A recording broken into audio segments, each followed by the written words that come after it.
Hello everyone, I'm Atul, your podcast host, and you're listening to the very first episode of GabbarNama, Everything Tech and Money. If you are a tech geek, want to be a tech entrepreneur, a product manager, or just want to keep yourself updated, this podcast is for you, and you should consider subscribing to it through the platform of your choice. I'm very excited today to take you through the stuff I have planned for this very first episode. In this episode, we are going to talk about Tencent and WeChat.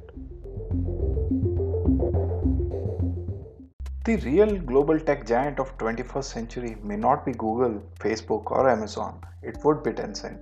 It is one of the tech powerhouses of China, the world's most populous country. It is more valuable than Facebook, and unlike Google, Facebook, Twitter, it has diversified source of revenues and is not fully dependent on advertisements.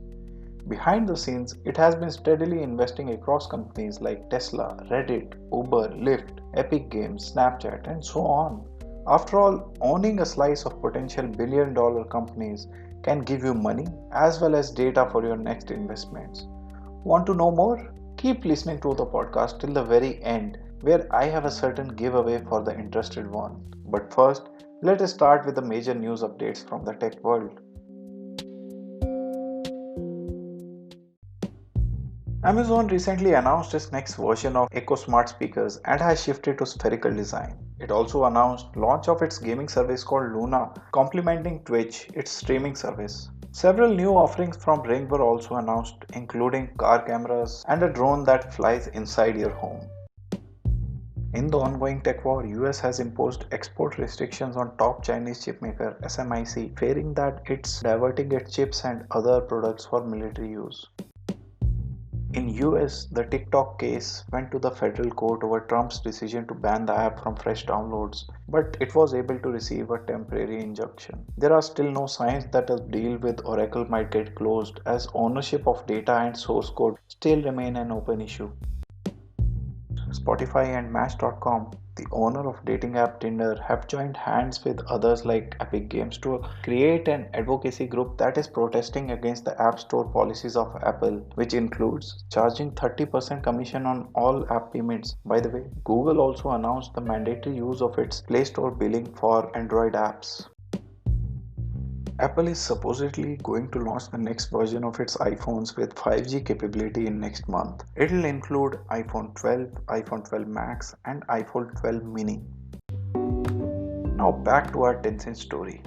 What is this Tencent and why does it matter? Let me first run you through the background of Tencent. Tencent was founded in Shenzhen, China in 1998. It has more than 1.2 billion users, which is 15% of world's population using WeChat during any given month, and its mobile payment services process more than 2 billion payments per day. It is the world's largest gaming publisher with games like PUBG in its kitty. Its businesses derive around 57% of revenues from value-added services, where users can purchase avatars across games and social networks. It also sells music and video subscriptions. 26% of its revenues come from payment businesses, which includes mutual funds, insurance, loans, etc., where they take a fixed percentage of transaction value as their fee. And only 16% of revenues is by showing advertisements and video ads to the users. Unlike global giants where entire revenue is supported by advertisements, Tencent has a lot of scope for expanding their revenue stream. How did Tencent become this big? Tencent has its roots in the first successful cross-platform chat product called ICQ that was created in Israel in 1996. The founders of Tencent copy-pasted it and launched the Chinese version called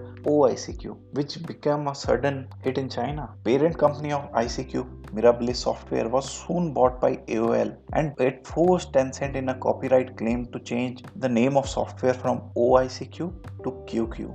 There were few reasons for the success of ICQ. ICQ was first in many respects. It could tell you when your friends or family were online. The software had network effects, which means that the incentive of using the software grows as more of your friends start using the software, and as a result more people start using it.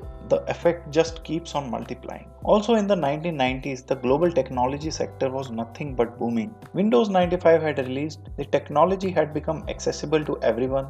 Companies had also started providing services which were free to use, like free email accounts. Marginal cost of extra users was dropping to zero as processing powers of servers started increasing. Few factors also played in the favor of Tencent. China had undertaken several massive projects like development of Shenzhen from fishing town to a special economic zone, which had led to its sudden boom. China had also started the Golden Bridge project, which was the blueprint for developing commercial internet backbone in the country. The founders of Tencent used to work directly with the telecom authorities and could see the scale at which electronics industry had shifted its base from Hong Kong to Shenzhen. The government was now promoting IT-based companies to grow, which was a good sign for future of that sector. Also, Tencent had the first mover advantage in China, and it could duplicate the network effects of ICQ in China. China was just not on any company's expansion graph, as there was a market entry barrier in terms of language, and the value of users was very low due to low spending power. Although there were 2.1 million users, but not of much use to the companies, the Chinese advertisement market had still not developed, and there was software piracy. The Western companies preferred expanding to Europe or Americas first. In 1998, personal computers were still limited in China and people majorly used cyber cafes. This also proved to be a boon for Tencent as the software once downloaded could be used by anyone. By 2001 and 2, the bubble in US tech market had burst and many companies had closed. In China, Tencent was also facing challenges. They had used the early funding acquired from venture capital firms. South African firm Naspers came as a lifesaver for Tencent as it agreed to invest $32 million for a 46% stake in Tencent and provided them with a new lifeline. This was similar to the 20 million investment of SoftBank in Alibaba, which also became very successful. Although people were using Tencent's chat system, but it was still not able to generate much revenue. They could not risk charging for software as competition could crop up very easily. From 2002 onwards, Tencent kept on getting inspired by the successful global products and kept on copy pasting them in China. It copied a Korean company Cyworld and found a way to make money by selling virtual goods like stickers and avatars. Tencent launched gaming, search engines, social networking websites, and even a copy of PayPal, all based on winner ideas from South Korea, US, and Japan. They also started copying winner South Korean games. Market affinity helped them there. They realized that market was shifting from paid games to free to play games, and they could ensure steady supply of new games as well as profits if they invested in the gaming startups working on those models. Hence they made their big investment in Riot Games, the publisher of League of Legends in 2008. By 2008, the company was already among the top 3 most visited websites of China.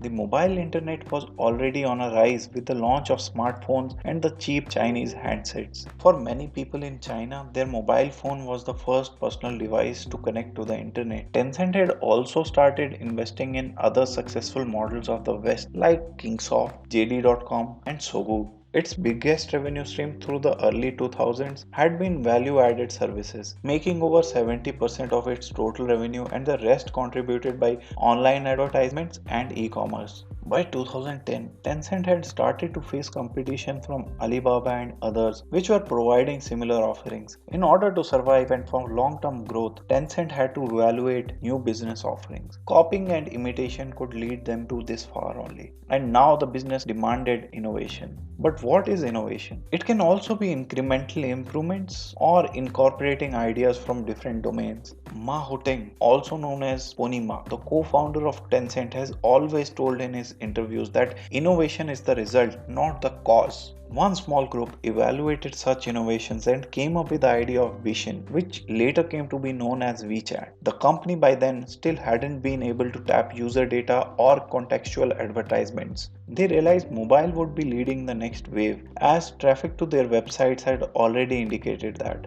They also created an app store for Android, making them privy to the overall app data as well, as in which app is trending, which is getting massive hits, and they could act as a gateway to the user preferences. WeChat first became popular once it added the ability to send virtual red packets to friends, similar to exchanging gifts during New Year. Confident that mobile was the next big thing, the company started integrating all existing services, and the user adoption kept on growing due to the ease of access and availability of other services. Tencent combined the best of everything into single app. Once they received the license for their online bank, they also started offering fintech products into WeChat like loans, insurance, etc. In parallel, they were expanding globally through investments in gaming companies as well as investments in other tech startups like app-based transportation, electric cars, fantasy gaming, edutech, and even another super app like Gojek. In all, Tencent has invested in more than 700 companies, but the full list isn't publicly available. What makes WeChat so successful? Everyone using smartphones in China has WeChat. It is a super app as it is an all-in-one app. In addition to IM chat like WhatsApp, it's a social network, search engine, has music streaming, gaming, TV and video streaming, e-commerce, taxis, payments, banking, and many more uses. It's like WhatsApp, Facebook, Google, Spotify, Amazon, Uber, Netflix, Airbnb, Robinhood, and many more apps combined into one single entity. All the functions you normally use within a mobile phone are available within the app. So when a user starts using this app, he can do everything within this app and doesn't feel the need to use any other app. The WeChat experience becomes like using a smartphone and feels like an operating system. It provides a seamless and common experience across devices, blurring the difference between hardware and software across phones. No matter if you are an Android user or iOS user, the experience is just the same. The UI and functions feel like the same across devices and operating systems. So no matter if you are switching handsets or the OS, you have that same UI, user experience and utilities. As a result, for you, everything beneath the application is non-consequential. For the user, the app is like an OS, and if someday it stops functioning for you, you will feel the pinch. Also, the government has been working for a long time on point-based citizen scoring system, and WeChat plays a key role in that. A good citizen keeps company of good people, pays his obligations on time, and remains loyal to the country. All of these parameters can be rated by the data kept by WeChat and other companies. Hence, the company also gets some free hand in conducting its day-to-day activities. We should also look at the network effects of WeChat. Initially, WeChat was started as a one-sided market, catering to only one side, that is the users. It connected them and provided them a way of reaching group of friends. There were positive network effects. Having all friends using the app will provide you more value in joining the app. WeChat could charge users for virtual goodies and avatars. Later on, they identified that businesses were also using the app to reach customers. Hence, they added public accounts on it so that businesses could register themselves and pay for certain activities. They eventually opened the API access for developers, providing ability to check weather forecasts, book taxis, ability to pay, and so on. It created a two-sided marketplace wherein businesses have more incentive of using WeChat as there are more users, and users have more benefits because there are more friends and there is increased seller competition. Only problem with that is it is difficult to sustain it. Hence, Tencent has kept on adding new services to it and keeps it under very tight control so that it's hard for users to switch to other apps. For example, they won't be able to pay via WeChat Pay. So now that we understand why WeChat is so successful, let us look at challenges for WeChat and Tencent. The first challenge for the company comes from the competition. The only sizable domestic competition comes to it from Alibaba, which competes with it in multiple domains like e-commerce, banking, cloud computing, and so on. Both are fierce rivals and have the blessings of the government with them. However, Alibaba has been more successful than Tencent in e-commerce and cloud computing, while Tencent leads in social networking and gaming. However, few rivals come in between like ByteDance, which has created a shift in what digital content users consume. Both Tencent and Alibaba keeps on investing in such startups to remain insured and remain close to these companies by supporting them with VC funding. The second challenge to them is with respect to privacy and censorship. There are words that just cannot be mentioned within chats by users. Tencent has to abide by the censorship rules of the country and keep on blocking keywords. Many of the games were blocked from publishing, and the end-to-end encryption available in majority of the Western apps is totally absent. Many nations fear that the usage data can be accessed by the government on will. It has led the US to block WeChat from being downloaded within the country. A single order from any government can stop the reigns of Tencent. The third challenge is with respect to remaining relevant. Tencent still hasn't mastered the advertising piece of the business nor the AI part and needs to improve how it uses the user data to provide the right experience. So many businesses using WeChat are now questioning the user engagement on WeChat. Digital spending has already started declining due to COVID-19 and the impact will also be felt by Tencent. However, I feel that the long-term growth will be decided by mergers and acquisition strategy of the company. And it's similar to finding pearls in the ocean. Surely, the company has taken few leaves out of the books of successful people like Warren Buffett. We'll see more when it comes up again in our discussion. That's all for Tencent in this week's episode. But before we go, as a bonus material, you can download the list of disclosed investments that Tencent has made over the years from our website. That is, you can download investment portfolio of Tencent from the link given in the description. We'll be back in 2 weeks with a new story to share with you.